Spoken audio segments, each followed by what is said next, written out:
Hello, my name is Dr. Gleisner, and this is part 3 of the periodic table series, Reactivity and Reactions. Scientists often say elements and groups do similar chemistry.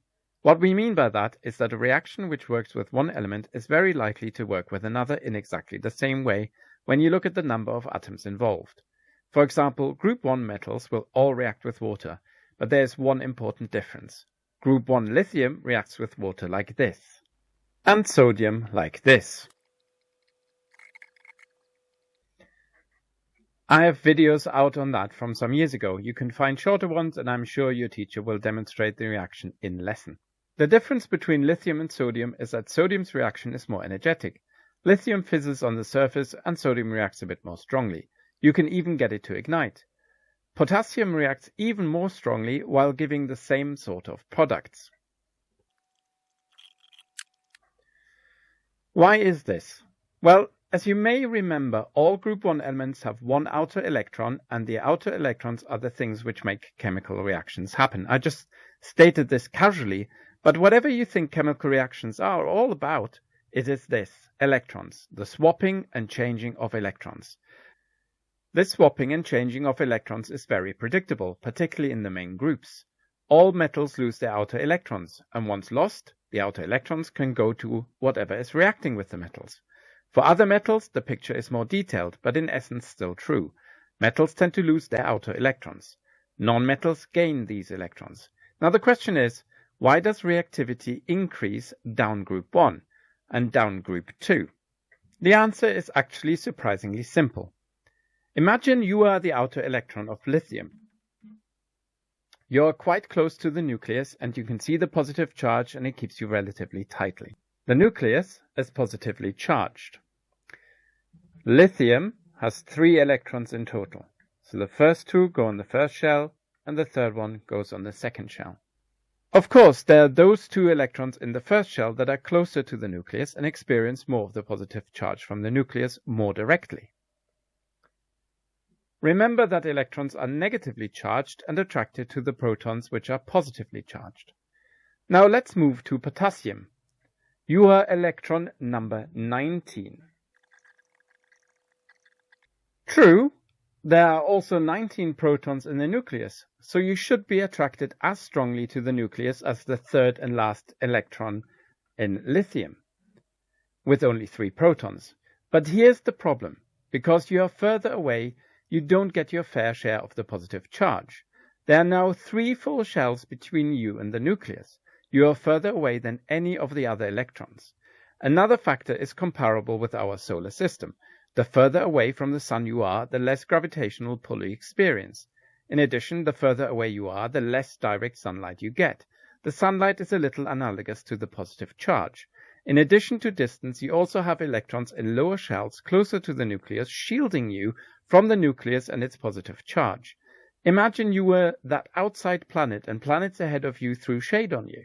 How unfair, but that means that you can leave a lot easier than the ones in front of you. It takes a whole lot less effort to pry you away from your position, and that's what is happening with the electrons in potassium compared with lithium. Lithium's outer electron is more tightly bound than potassium's, so it takes less effort to pry potassium's outer electron away. Potassium is therefore more reactive than lithium in the same circumstances. Similarly for group 2. I'm ignoring group 3 for the minute, not for any other reason than there are other effects coming in now as well, and you only have 2 metals there, boron and aluminium. The next group which I will deal with is group 7. Why not group 5 or 6? Because halfway down they turn into metals, and that influences how they behave. So we will ignore those as well for the minute. Remember what I said about ever more detail? GCSE science isn't wrong. There are just too many things to consider after element number 20. So let's relax with group 7. Fluorine is the most reactive and iodine the least reactive. Astatine is too unstable and too rare to be of any importance, although the trends still apply to it. Hang on, fluorine is the most reactive? Isn't that the opposite to group 1 and 2? Yes, and the answer is group 7 are non-metals. Non-metals usually accept electrons in reactions and always accept electrons from metals in group 1 and 2. So why is fluorine the most reactive? Before explaining fluorine's reactivity, I will return to metals for a second. Remember what I said about metals in group 1 and 2. They lose their outer electrons. Here's an idea for why this would be. The elements not mentioned yet in group 0 are called the noble gases. They are the most perfect elements. Why? Because they don't do any chemical reactions. They are on their own and do not need any other element to react with. Helium, neon, argon, krypton, and xenon are stable as they are. They conform to the 288 rule. They always have a full outer shell. Such as 2 outer electrons like helium, or 2 electrons like neon, and 288 like argon. And all the other elements strive to be like them. They all want a full outer shell. But lithium has 3 electrons in a 2-1 configuration. What can lithium do?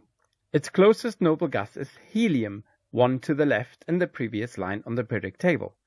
Neon is also a possibility, but that is 7 steps to the right.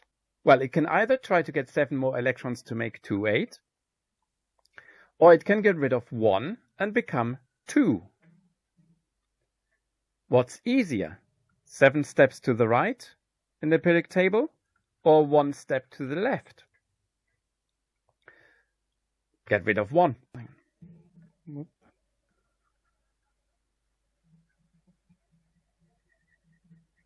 But now lithium only has 2 negatively charged electrons while still possessing 3 protons. 3 pluses, 2 minuses. What's left over? 1 positive charge. So lithium metal reacts in a chemical reaction and becomes lithium, the ion with 1 positive charge. So back to fluorine.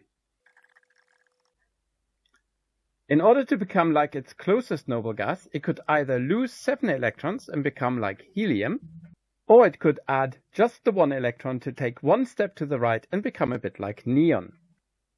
The 1 electron gain is the simpler way to becoming more like a noble gas. The downside is that fluorine now has 9 protons and 10 electrons. I'm going to give it an 8th electron in its second shell as a dot. Only 9 positive charges to balance 10 negative charges. So the difference is 1 negative charge. In the next video, I will show you how you can use this theory to predict at least main group reactions and chemical formulae. Please like and subscribe and let me know of any questions you'd like me to cover in the comments.